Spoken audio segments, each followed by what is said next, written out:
त्या जुन्या वाड्यात लोक पाय ठेवायचा म्हणलं तरी सळसळ कापतात. पण त्याच वाड्यात अजय घुसला. कारण अजय शहरातून शिकून आला होता.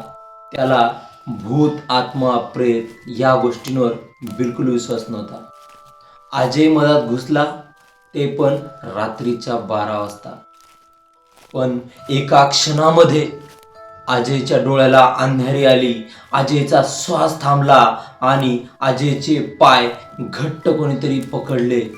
पण ही गोष्ट फक्त एका भूताचीच नाही, तर आपल्या मेंदूसोबत खेळणाऱ्या विज्ञानाची आहे.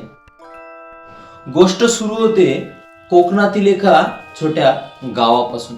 त्या गावामध्ये जवळपास एक 60 ते 70 वर्ष जुना एक देशमुख वाडा होता. त्या वाड्यामध्ये लोक जाण्यासाठी घाबरायचे. कारणही तसंच होतं. कारण तिथल्या जुन्या लोकांना म्हणजे म्हाताऱ्या लोकांना विचारल्यावर ते सांगतात की या वाड्यात जे कोणी गेलं ते वापस आलं नाही. वापस आली ते म्हणजे त्यांची मृत बॉडी. कित्येक लोकांना तर असे अनुभव आले की त्या वाड्याच्या आसपास जरी लोक गेले तर त्या वाड्यातून एका बाईचा पैंजणाचा आवाज येतो. म्हणजे पायातील जे चैनी असतात त्यांचा आवाज येतो. त्या वाड्याच्या आसपास जरी कोणी फिरत असेल तर त्याला अत्तराचा स्मेल येतो. पण या गोष्टींवर अजयचा बिलकुल विश्वास नव्हता. अजय पुण्यामध्ये शिकायला आलेला मुलगा. अजयची डिग्री झाली. अजय आता गावात परतला. कोकणामधलं एक सुंदर पर्यटन स्थळ आणि त्याच्याच जवळ ते जुना वाडा होता देशमुखांचा. ते वाडा त्या अजयच्या पूर्वजाचाच होता.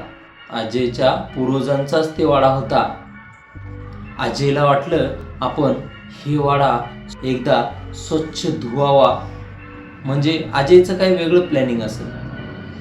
अजयला वाटलं एवढे पर्यटक इथे येत असतात, आपल्या वाड्याचा काहीतरी फायदा होईल आणि आपण हे वाडा ॲज अ हॉटेल म्हणून चालवू शकतो.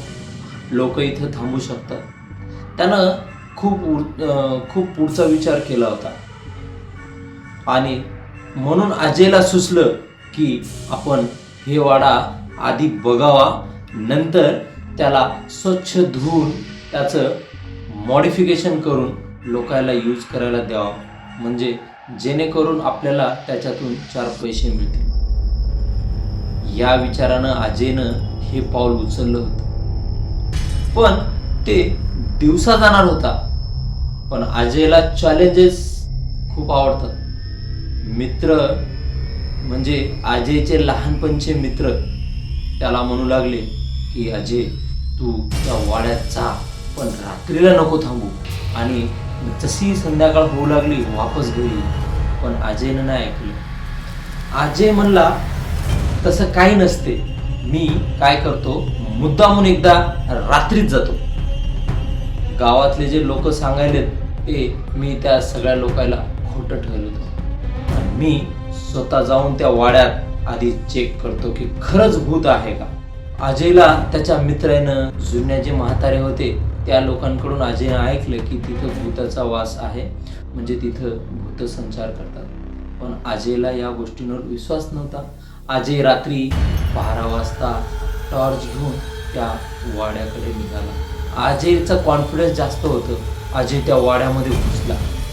अजय बघत होता सगळीकडे काय आहे बघून.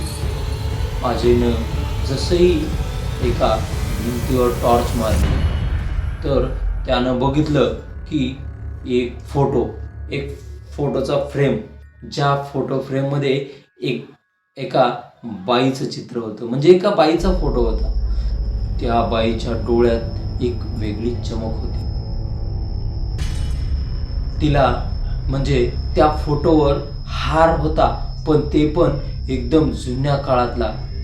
त्याच्यावर जाळे पसरलेले, जे मकड्यांचे जाळे असतात ते जाळे पसरलेले. अजयनं ते जाळे साफ केले. त्याला ते फोटो एकदम चमकदार आणि ताजा तवाना दिसू लागला. अजयने त्या फोटोकडे टॉर्च दाबून निरखून बघितलं. अजय आता वाड्यामध्ये पुढे पुढे सरकू लागला. त्याचं कॉन्फिडन्स वाढलं की वाड्यामध्ये काहीही नाही. पण जसंही ते पुढे गेला, अत्तराचा तीव्र स्मेल त्याच्या नाकामध्ये घुसला. जसाही अत्तराचा वास त्याच्या नाकात घुसला, त्याला काही कळायला मार्ग नाही. अजय पुढे गेला. अजयच्या कानावर आता घुंगरायचा म्हणजे पैंजणाचा छन छन छन असा आवाज यायला सुरू झाला. अजयला आता मागे वळून बघायची सुद्धा हिंमत होत नव्हती. अजयच्या मनामध्ये आधीच भीती साठलेली. लोकांनी आधीच त्याला वॉर्न केलेलं की बुवा तू तिथं जाऊ नको. पण ती वॉर्निंग त्याला समजली नाही. त्यानं ते चॅलेंज ॲक्सेप्ट केलं होतं. एकट्यानं जाण्याची डेअरिंग केली होती. त्याच्या मनामध्ये खूप सारी आधीच भीती साठलेली होती आणि त्यात त्यानं ती डेअरिंग केली. त्या बुजुर्गांचं म्हणजे त्या म्हाताऱ्या माणसांचं सांगितलेलं त्याला आता पूर्ण आठवू लागलं. मित्रांचं बोललेलं त्याला ॲज इट इज आठवू लागलं की या वाड्यात गेलेलं माणूस परत कधीच आलं नाही आणि आलं तरी शरीर फक्त. काही लोक तर या वाड्यातून वापस आलेले आतापर्यंत कोमामध्ये आहे. आता अजय घाबरू लागला. तिथून अजयला आता पळावंसं वाटलं, पण अजयला रस्ता दिसेनासा झाला. डोळ्याभोवती टॉर्च असून सुद्धा डोळ्याभोवती सगळीकडे अंधार पसरलेला.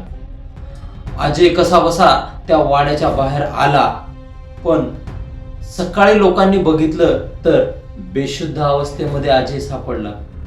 अजयच्या घरच्यांनी त्याला घरी घेऊन गेले आणि इलाज सुरू केले. अजय शिकलेला पोरगं. अजयने हार नाही मानली. अजयला काही महिने लागले चांगलं व्हायला, नीट व्हायला, पण अजयने हार मानली नाही आणि या मागचं कारण शोधून काढलं अजयने. अजय विज्ञान शिकलेला मुलगा, म्हणजे अजयची फील्ड विज्ञानाची म्हणजे सायन्स फील्ड अजयची. अजयने हार नाही मानली. अजय जसाही भानावर आला म्हणजे अजयला रिकवर व्हायला वेळ लागला, काही महिने लागले, पण अजय जेव्हा रिकवर झाला त्याच्या दिमागात तेच वाडा घुमत होता. अजयनं खूप विचार केला, अभ्यास केला. त्याला आठवलं की जसं भूलभुलैया सिनेमामध्ये जे मंजिलिका होती तिच्यासोबत काही प्रकार घडायचे, म्हणजे डिसॅसोसिएटिव्ह आयडेंटिटी डिसऑर्डर. हे अजयनी हुडकून काढलं. ह्याच्यावर थोडासा अभ्यास केला. मग त्याला काही गोष्टी लक्षात येऊ लागल्या की गॅस आणि जुन्या वनस्पतींपासून हॅल्युसिनेशन होऊ शकते. अनेक वर्षापासून ते वाडा बंद होता आणि त्या वाड्यामध्ये अजयला माहित होतं की ठराविक काळात ठराविक टाईपच्या वनस्पती जसं की बुरशी, मोल्ड, जुने लाकूड आणि काही विषारी वनस्पती किंवा वेली ते रात्रीच्या टाइमला सक्रिय होतात आणि ऑडिटरी, व्हिज्युअलेटरी आपल्याला हॅल्युसिनेशन होते. म्हणजे काही गोष्टी दिसत नसताना सुद्धा ते आपल्याला भास होतो आहे असल्याचा, आणि ज्या गोष्टी नसताना सुद्धा त्या गोष्टींचा स्मेल आपल्याला येतो किंवा त्या गोष्टी डोळ्याने दिसत नाहीत पण त्यांचा स्मेल आपल्या मेंदूपर्यंत पोहोचतो आणि आपल्याला त्या जागचा तसा स्मेल येतो. वाड्याची रचना जुन्या टाईपची होती, जे इन्फ्रासाऊंड स्ट्रक्चर होतं, जे तिथं जे हवा येते म्हणजे जे वारं येते ते वारं तिथं कोंडून राहते आणि ते कोंडलेलं वारं जर रात्रीच्या शांत वातावरणामध्ये त्या वाड्यातले जे लाकडं असतात एकावर एक ठेवलेले, ते लाकडं एकमेकाला घासल्यावर एका विशिष्ट घुंगराचा किंवा पैंजणाचा आवाज येऊ शकतो. आणि अशा काही वस्तू घरामध्ये असतात की जे एकमेकाला घासल्यावर एखाद्या बाईचा रडण्याचा आवाज किंवा श्वास असा लांब श्वास घेतल्याचा आवाज येऊ शकतो. म्हणून अजयला त्या दिवशीचं सर्व चित्र आठवत होतं की त्याच्यासोबत काय झालं आणि त्याच्या मागचे हे पण कारण असू शकतं. विज्ञान सांगते की जेव्हा माणसाची भीती चरम सीमेला असते, म्हणजे माणूस जेव्हा खूप जास्त घाबरलेला असते, तेव्हा त्याचा मेंदू फ्लाईट मोडमध्ये जातो आणि ब्रेनला म्हणजे मेंदूला ऑक्सिजनचा पुरवठा कमी होते आणि त्यामुळं चक्कर येऊन पडू शकतो.